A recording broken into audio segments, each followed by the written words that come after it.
Hey kids, The Squirrels Who Squabbled by Rachel Bright. There's some squabbling going on these days.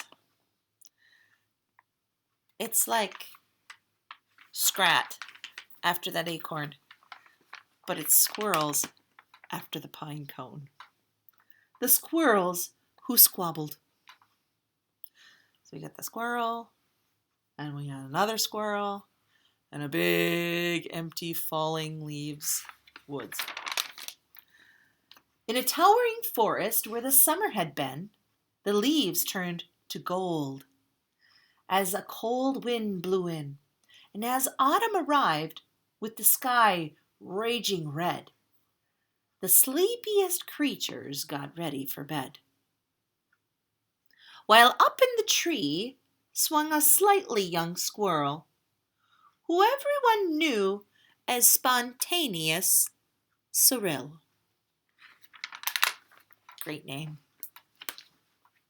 Now, most foresty folk had seen to their needs through the plentiful months of mushrooms and seeds. So they're busy getting ready for winter. Everybody's getting their, these guys got seeds up here and twigs, and this guy's, all these mice have a huge mushroom. I think they'll be set for winter. They'd built up their stores so they'd all be well fed through the frosting of winter that glittered ahead.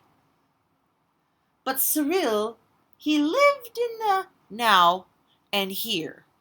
That means he wanted to just not think about things in the future. He wanted to think about things just now. He adventured and partied his way through the year. Look at this. And what's in his cupboard? So his cupboard was empty, his hollow was bare.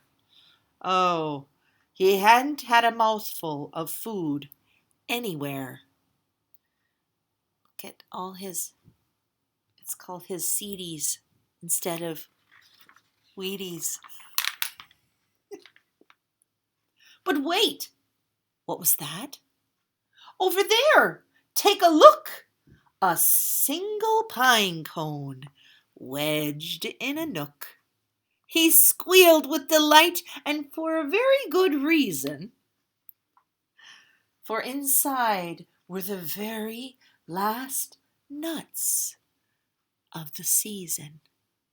Boys and girls, I did not know a pine cone had tons of little nuts in it. Each little seed can grow a tree. So it's a pretty big deal to have one pine cone. But Cyril wasn't alone. There were more hungry eyes.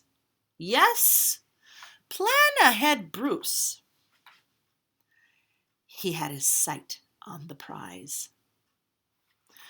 Well, he thought he'd gathered fresh treasures, of every sort. Look at all the things he has. So here he is taking note of everything that he has. He has kind of a lot, don't you think? Cyril has nothing. Well, he planned ahead. Bruce was convinced he was one pine cone short. Do you really think he's a pine cone short? He's a lot of food. Well, he's plan ahead Bruce. I simply must have it, he wistfully cried, as he dreamt of the fresh, juicy pine nuts inside. So, as Cyril set off, on his way to the ground, Bruce, he was also last pine cone bound. So they're both like, here they go. But their panic and haste shook the tips of the spruce, and the pine cone it trembled. And then it came loose.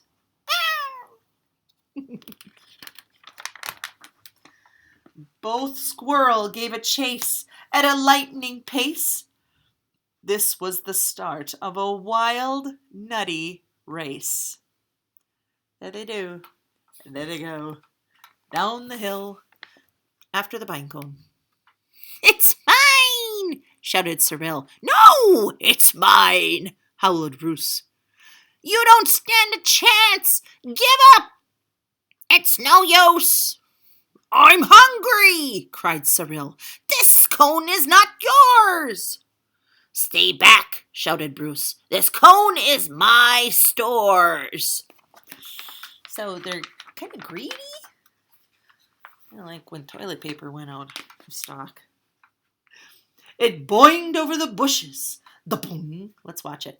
Boing. And it flew through the air. Uh-oh. You know, fall time is when these guys start getting sleepy and start to hibernate.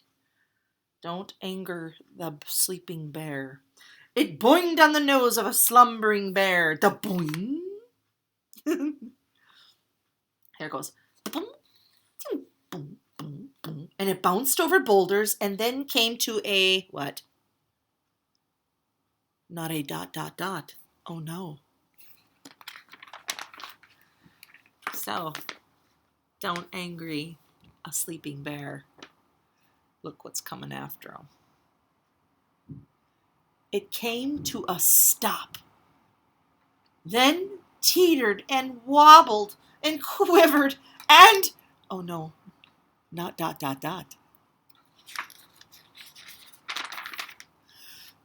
Plop. No! Both squirrels followed. Ah! The water was fast. Would they learn what they needed? Was each other at last? So now they're going down into the water. I don't think squirrels swim. Well, look at how ingenious they are. They found something to float on. But each was intent on how he could win, so they didn't quite notice a bird swooping in. The bird is going to get the squirrels? Maybe? You know, I think they kind of need to cooperate. Cyril and Bruce, they watched in dismay as their cone disappeared up, up, up, and away. There it goes.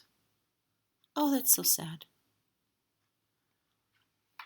The bird took it. You see that?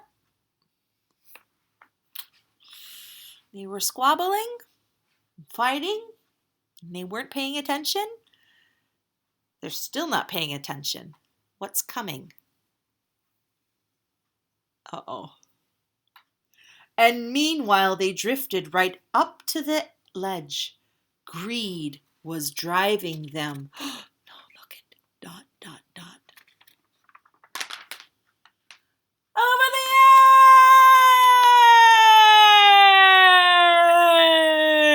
edge! Cyril and Bruce, they had taken a fall. They were paying the price for wanting it all. So they squandered their chances. Oh, to team up and share. Would their nutty young hopes simply end in despair? They just keep falling and falling and falling. They probably should have worked together. Uh-oh. Bruised and wrangled, they swept past dry land. Cyril, she grabbed at a branch with a trembling hand. Catching Bruce with the other, he heaved and he huffed. Look at him. I will save you! And they pulled him to safety with panting and a puff. They dragged themselves up with sputtering wriggles. Then Bruce looked at Cyril and ...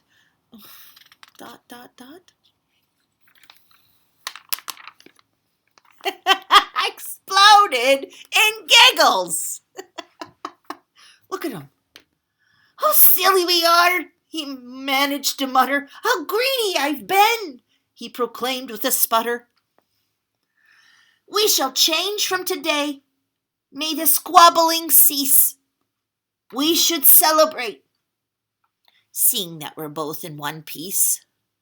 They look like drowned rats. Well, from that day on, and that day forward, they made a great pair. They would gather together and they found they could share. Cooperation is a good thing. Yes, Cyril and Bruce, they knew in the end. ... Look at that whole full table. Kind of looks like Thanksgiving. They knew in the end that the best thing to share is a laugh with a friend. Look at they laughed. And they're laughing and they don't even care about that pine cone anymore. And they're just having a really good time just being with each other. Boys and girls, sometimes greed and wanting can get the best of us. But everybody wins when you work together. Good story? The Squirrels Who Squabbled by Rachel Bright. Have a good day.